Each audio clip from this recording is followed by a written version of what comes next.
even if it does fit that format of like, this is what a good dad does, that doesn't mean you should feel guilty if you're like sort of like looking at that as a format to being a dad. Hello and welcome back to the Anything But Quiet Time podcast, our Christmas series, Finding Jesus and our favorite Christmas movies.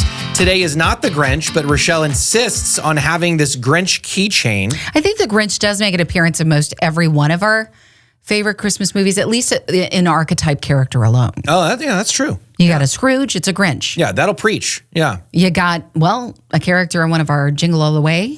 We are now, what is the third one here, the third installment of this series this year. Now, we've done this for a couple of years before this, Home Alone, Christmas Vacation. You can catch up on old episodes, Finding Jesus and our favorite Christmas movies.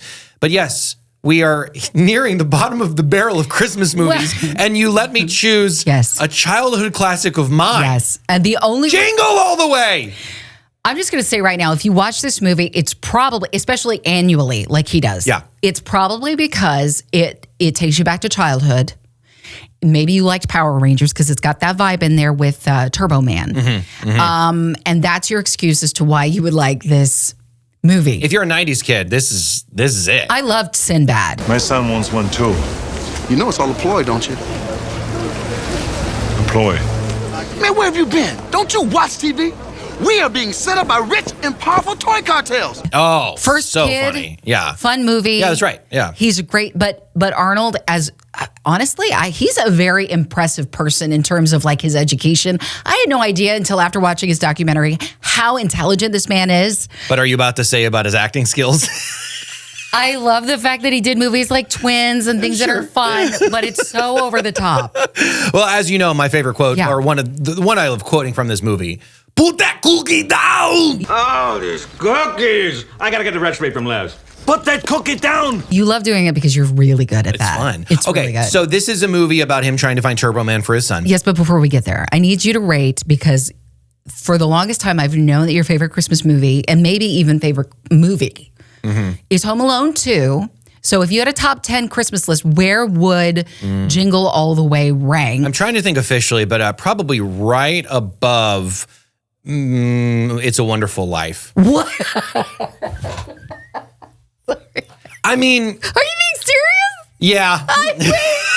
Wait, I mean, the cinema classics of both of them, it's a hard decision. I'll give you that. I feel like I was going to pass out just now. But Jingle All the Way is a classic. No, I mean, I like Home Alone 2 more. I probably like Elf more. Christmas Vacation You're right. more. Jimmy Stewart, Arnold. Yeah. You're right. I mean... seriously, yeah. I want to live again. So this is all about, and I'll be honest with you, watching it, because this is our goal, right? Right. We do this series and we try to just, look at it through a faith lens. And I even got to have a conversation with my 4-year-old last night that I'll talk about in a little bit. Yeah. But I looked at this movie now, taking notes, going, I think I only have bad examples. Yeah. And we're not afraid of that. We'll get, I have a lot of notes, but if I was critiquing an actual person, I don't think I would really have much good to share about the position that Arnold Schwarzenegger or Sinbad are in, for that matter. Were you surprised by that? Because you do watch this annually. Yeah.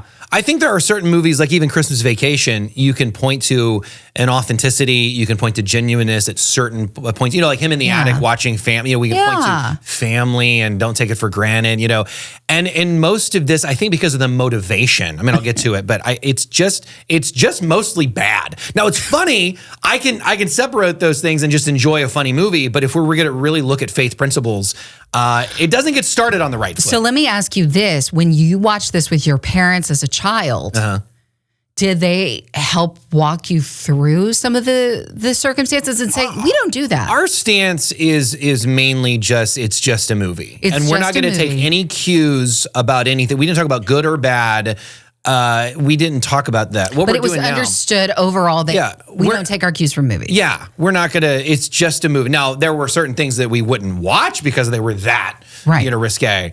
But we weren't going to take our cues. So it was just known, for example, when he slams the door in his dad's face. Jamie. I knew. Yeah. I'm not going to do that. No. I just absolutely knew. Because maybe you've even thought about doing it before and you were close to doing it. And your dad, I cannot imagine what he would look like. We started last week with the Santa Claus with a 90s corporate Christmas party. And it starts a lot in the same way after the Turbo Man sequence. And it just from the beginning, not genuine. He is on the phone telling everybody on the phone, you're my number one customer. Yeah. Well, if you think the fabric is too dark, then we just recover it. And no extra charge. Well, what do you expect? You're my number one customer. And one thing I just stumbled into 1 John 3:18. Dear children, let us not merely say that we love each other. Mm-hmm. Let us show the truth by our actions. Mm-hmm. Now, I know business is business. I mean, there's a line of you're treating people, but they're not family. But to go that far for every stinking person, why not just say you're a valued customer and it actually be true, you know? But I do like the fact that you brought up what most would consider a throwaway phrase. You need to get over it. I've actually worked for people in radio who, when I knew that I was supposed to take a certain number caller, which on our radio show, we don't even do that necessarily. It's like, oh, you're the 99 caller, you know? Oh, right. Yeah. And my boss at the time said, just skip a lot of numbers until you get it and pretend that they're the 99th one. And I said, right. But that's dishonest. And he said, well, you need to get over it. Yeah, wow. And that really struck me. I thought, okay. And that was I hate to say this, a Christian situation at the time. And so it made me feel even worse about the whole thing. Yeah. But you don't throw away those things even if your management is telling you to. I mean, these are the things that do separate you apart from what the world tells you to do. Mm-hmm. Mm-hmm. And it's so important that we grab hold of what we have been challenged by ethically, morally, by scripture, by what Jesus' words are, and that we keep that as a part of the fabric of who we are, because that will make an impression. Even if you get fired, it will make an impression on the people who you work around and work for, because even if it's like, oh, what a doofus, that person didn't all he could have done this and now he's fired. I think moments like that challenge you the older you get, and you recall those people who, people of integrity, and you think, that guy wasn't even afraid to stand up to me. Sure. And even if I don't agree with what he did, that says something to me, you know? Yeah. Anyway. Well, and obviously we walk into this situation where Arnold is an inconsistent with his presence, being a father. And I know the context of the verse I'm going to share is more about obedience and not treating your children harshly. But it says, fathers, do not provoke your children to anger by the way that you treat them. And I feel like you could look at that a little open-ended. Clearly, Jamie is exasperated that his dad does not show up again, and they even have that conversation about it. And that's where, because if you're watching this and you haven't seen the movie or haven't seen it in a long time, he doesn't show up for his karate tournament, which for some reason is on the 23rd of December. I don't know why they're having a karate tournament. It's a little crazy right now, folks. Because of plot. Because of plot, yes. That's what my son would say. That's right. Plot. And so he comes home, and Jamie is angry, but then when Arnold Schwarzenegger, Howard, is trying to talk to him, Jamie slams the door in his face. Jamie, stop. Listen, it was not my fault. Jamie, don't walk away from your father. And I pause it and I look at Ezra. He's 4 years old. And I go, no, was that right? And Ezra goes, yeah. I go, well, okay, let's back up. It's okay that Jamie's upset. Yeah. And we should be able to be vulnerable enough to share that we're upset. You don't do it by slamming doors in people's faces. I like that you had that conversation with Ezra, because maybe your parents didn't have to revisit an earlier conversation. We don't get what we do from movies. And you were able to kind of have that in part last night, just because you saw it on a movie. No, baby, you don't slam the door on daddy's face, you know? These are opportunities that when they see it on the big screen, I've been encouraged by my dad over the years as a children's pastor. It doesn't mean you should keep them necessarily from watching the film. I mean, honestly, it would be better for all of us before we go into a theater to know from either reading reviews or even the parental guidance, this is what we can anticipate. Yeah. But also to not just let it go. Let's go back and revisit. Sure. What we just saw, maybe sitting in the movie theater that you're not able to pause because it's, in the movie theater. Right. But don't let that keep you from having conversation at dinner that night and say, we saw this in the movie. All right. You guys probably already know this, but you probably shouldn't do that, right? Hopefully kids. Yes. Well, so there's the spark of him trying to get back that love of his son. And I guess you could say in some ways that's honorable, but for me, just kind of stepping back on all of this, here's where the plot begins. He has to find that Turbo Man. Well, because he's the hero. Kind of. Do you take it as like he's buying his? I took it as way out. Let me just read what I wrote. Howard. Here's my question: is Howard dedicated to being a good father or to looking like a good father? Because it's all about him being the hero. Like that moment when he built the treehouse, he references, I built the treehouse and he loved me. I mean, that kind of thing. Yeah. What's going to happen when Jamie's a teenager? I mean, he even lies to his wife to make sure that he looks good, that he already got the doll, right? Yeah. And so what's going to happen when Jamie's a teenager and these things don't work? Authenticity, being genuine, saying, I'm sorry, I missed it. I will look into getting you this act. And then if you can't get it because you messed up, own it. Yeah. You just want image. And I think that's the crux of it for me of this whole movie means I can't really look at much of this positive because that's his motivation the whole time. The moments that he had that he got excited about to tell his wife about are the moments that are priceless to our children. Sure. So you should have seen us. We were interacting. He was vibing. I was vibing with what he was saying. Sure. You should have seen it. It was amazing. And yeah, the conversation was swung open probably because he's trying to win his son's approval by saying, yeah, I can find you this toy. But then his son is able to now tell him, this is why I'd like the toy. I really like Turbo Man. And here's why, Dad. And he stands for all these things. Mm-hmm. We even hear him quote Turbo Man's lines back to his dad. Right. And later it gets annoying. Yeah, it gets annoying. But so I know the treehouse that he's referencing later that he built for his son, even though it was kind of messed up. In that moment, there was authenticity because he made it.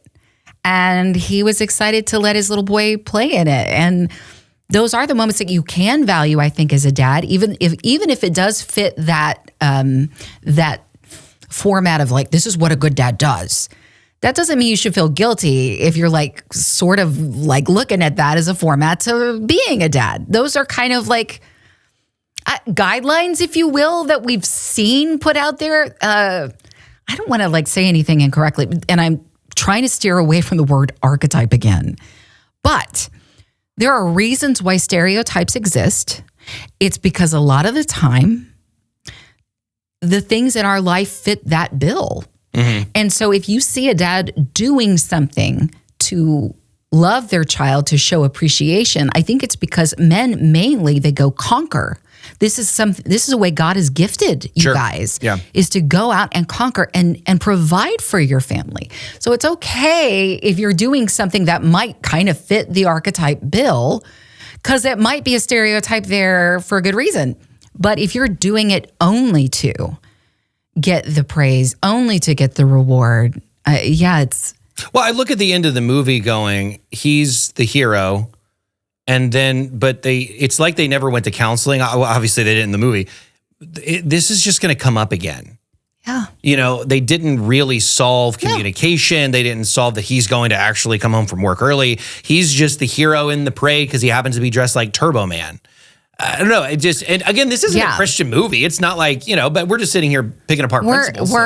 And if I could just say this to my friends who might be single women, and they're trying to take care of their children, and there's that guy in the neighborhood, like Phil Hartman's character. Phil Hartman, what a treasure. A comic, I love him. A legendary comic, sure, a comic genius, and taken from us too quickly. But Phil Hartman plays this guy who's no longer with his wife, and now he's helping all the women in the neighborhood, and no doubt getting dates with all of these women, and they're inviting him over for what sounds like, hey, you can help me around the house, but maybe another date kind of situation. So he's interested in Jamie's mom. No doubt. And the fact that sometimes we innocently receive attention or befriend somebody because our kids are in the same class or whatever. Mm-hmm. The moment I start to feel that hesitation in my heart, in my spirit, like this is crossing a line. Yeah. Because I'm a married woman, or if that guy's married and I'm single, like this might be crossing a line. Yeah. Because at the moment he's here, my husband's not present, and he is meeting an obligation that I wish my husband was meeting. Yep. Yeah. That's dangerous territory. Howard's, MIA a lot anyway. And I'm just looking at it because there's the scene where he's looking for Turbo Man out and about. he calls and Phil Hartman answers. And in what world is it smart to be over at another person's house of the opposite sex, and they're married and their spouse isn't there and she's getting in the shower? Like, Now listen, because I'm trying to like not be too harsh. Granted, it's just a movie anyway.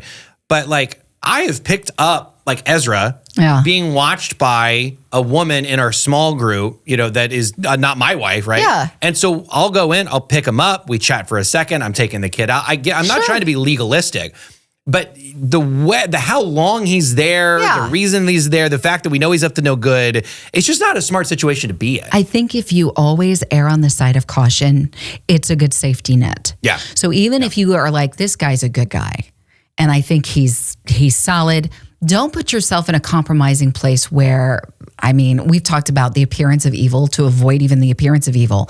And that has to be something that you monitor with the Holy Spirit. It's like, okay, God, you know when I've crossed a line and you help me know when I've crossed a line. But it's like, okay, if I'm hanging out too long in this other person's house, they're in the shower. Yeah, I mean, why? How is that? I mean, that's when you should leave, right? So there's this incredible thing that happens in When Harry Met Sally, if you've ever seen that movie with Billy Crystal and Meg Ryan, and they had this very interesting conversation. I think a lot of people disagree with it, but I tend to agree with Billy Crystal mainly when he says that men and women cannot be friends unless they're both with somebody. Otherwise, there's tension there. And in terms of like compatibility or companionship, there's going to be tension there. And so unless you guys are friends, and even then you got to kind of be careful.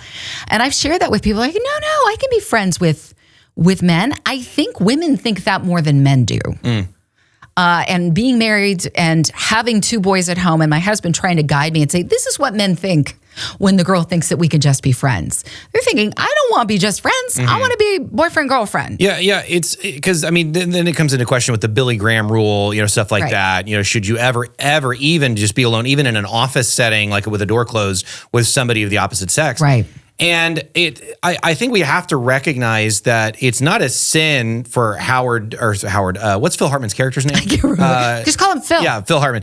It's not a sin for him to be in that house. There's no like biblical standing, but it's just not smart. And that's kind of the way I want to phrase it, because, you know, you can get too far. The Pharisees, it's like this. If the rule was don't climb a tree, the Pharisees at first, or the lineage of people that would come up with these rules in, you know, rabbinic Judaism, they would say, well, let's not even touch the tree. Yeah. Well, let's not even get close to the tree. And then eventually generations later, well, let's not even look at the tree. Right. Well, it's legalistic. Okay. Yeah. There's no backing to not look at the tree. And so I don't want to get in this context here. You know, Billy Graham's rule is not a biblical rule. No. But it is with biblical wisdom that he's choosing this for himself to go, I don't want to put myself in this situation. And nowadays, because it's he said, she said.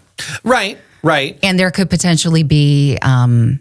there could be a situation there where legally you might have no way of proving one way or another.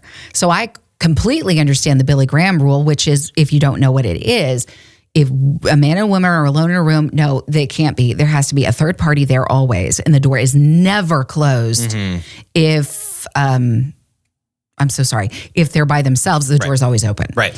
So, but I get from the other side too of like trying to not be too legalistic with it is, you know, my wife was in a situation where her boss, a male, and the other three people on the team were males, and he was able to have those one-on-ones with them, but not with her. And so it felt like she was on the outside of the team to some degree because she couldn't actually, he was closer to them than he was with her. And in some ways, rightfully so, but in other ways, in true the office setting, not so rightfully so. It's frustrating. And it's one of those things that's hard to figure out, especially if you work for a company that is integritous, and if that's a word I just made up, I really like it. Integritous, they have integrity.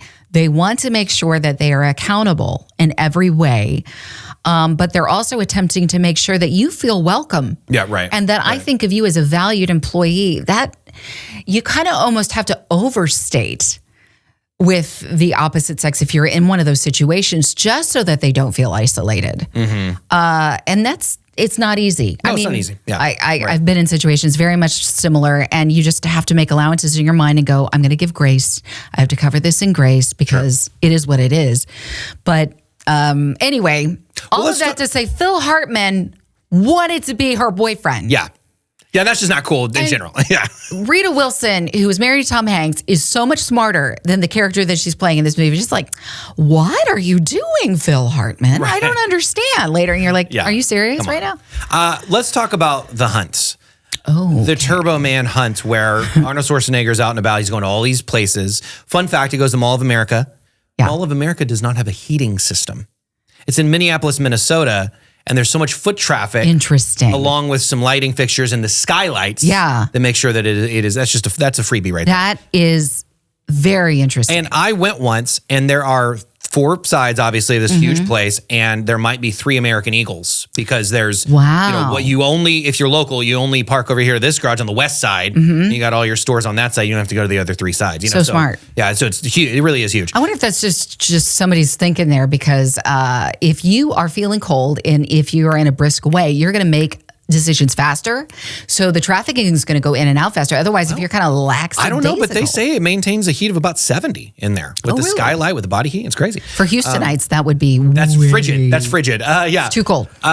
So I think it just shows anarchy, obviously. And I think, honestly, it wouldn't be, well, we've seen Black Friday instances, certainly, but generally it would be more where people would go this berserk in this many examples, this many people at the same time, when the end of the world happens kind of thing. That's usually where we see this many people going super crazy.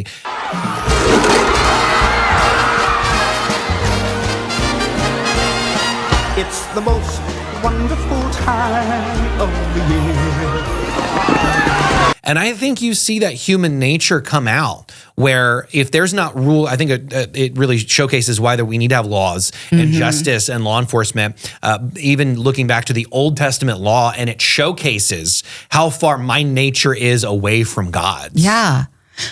I also thought about, as they're all jumping to get the ball so that they can hopefully be the lottery winner that gets that prize. Yeah.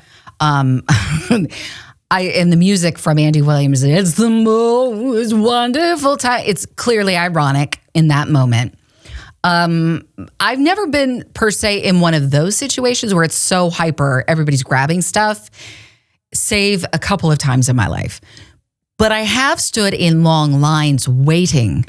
Yep. And you stand in those long lines and it's like, okay, in this moment, I could utilize the time wisely instead of investing it in frustration that why aren't we moving faster? So is there an email I could catch up on? Is there a devotion? Have I read the Bible today?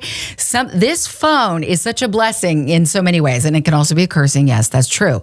But you can access the internet and get right there information that, hey, I don't know how to cook this turkey for Christmas dinner. So let me figure this out. Yeah. But there's just a little bit of a way that we can avoid becoming like the crazed rabid dog look that can come over us in the moment of like, why aren't we moving faster? It's all of them. It's outside. It's in the stores. It's at when the balls go up in the air, they're fighting like animals. Exactly. Right. I don't want to be that person. So, well, then that's where I go back to the violence, but specifically for Howard, the violence against Sinbad. And I mean, it's a PG comedy for crying out loud, but it would be wrong if you really did it, even if you tripped somebody with an RC car, And like you said, he started all of this. It's not going to be a good thing when at the very beginning of this race, he starts it with a lie. Yep. He tells her that he has the doll. He doesn't. Right? He doesn't. What is she? I guess he wants to avoid disappointment. So how much worse is that going to be when she finds out that you've lied? Why? That's why you fess up right then. But then this violence against Sinbad and others, and it is all for his ego still. I mean, that's what I'll go back to. He's doing it, for his own purpose. Which is what Sinbad is even talking about before they're let into the store, right? Yeah. That's when they meet. And he's talking about, my dad, well, and that was later actually when they're drinking coffee at the cafe. Yeah. But he's remembering that's what is motivating Sinbad's character. That's true. Yeah. To make sure that he is getting that gift because my dad didn't care anything about me. And I don't want to be that guy. I don't want to be that deadbeat guy. And you see that start to weigh on Howard and then later he's on the phone with Jamie and he loses it on his son. Yeah. Granted, again, Jamie's not, perfect here. He's not an angel. He's got to be in a brat too. But I get that. You get overstimulated. You're already frustrated by something that you couldn't accomplish. And then it's like that other question or that incessant noise or the dog, whatever. And then you just lose it. Yeah. And trying to stay calm in the situation. But they get to the radio station. Again, if you haven't watched this movie, he's seeking this out, and it's so crazy that's sold out. He has a lot of different avenues, and then finally they hear a radio station contest at the diner, and they realize the radio station's right around the block. Got the answer. This thing right. Let me in. I got the answer. Come on. I got the answer. Yes, I got the answer. Open up. Open up. Yeah, I got a madman in my studio, and Help me! You can't just ask that dancer, Prancer, Vixen, Comic Cupid, Donna Blitzen. What? Yeah, you see, I couldn't get through on the phone. Did it win?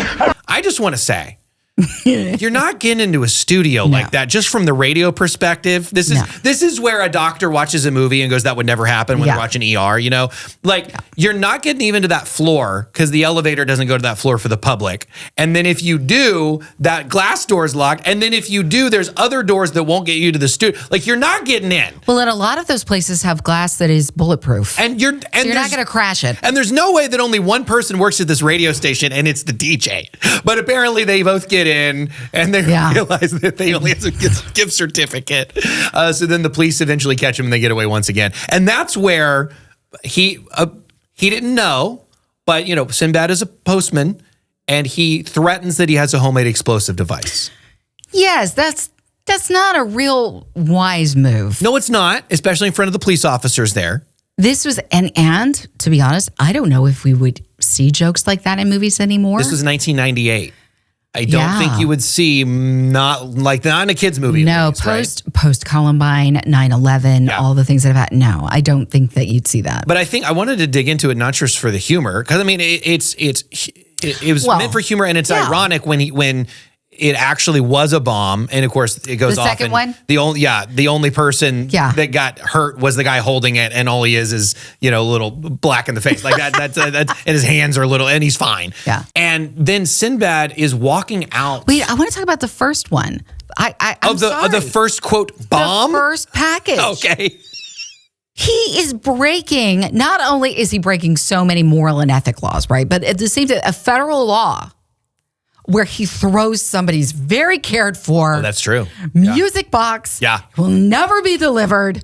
Somebody's going to know no Christmas that year because they have no music box under their Christmas tree. I'm just saying. This is what it's going to. For a material object. For a doll they could get in 2 weeks probably. Yeah. You could get the IOU for Christmas time and say it's coming, right?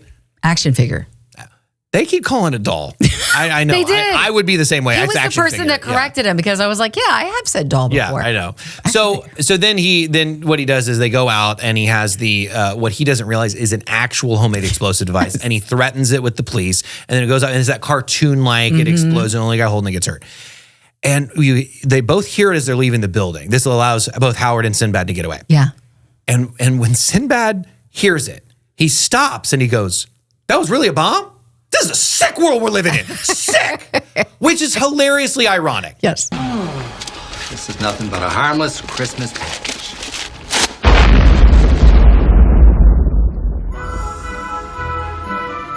that was really a bomb. Just a sick world we're living in. Sick people. But it shows that we are that type of person. Mm-hmm. That other people's bad things are worse than me. Yeah. That I'm not really the bad guy because I didn't know it was a bomb. Mm-hmm.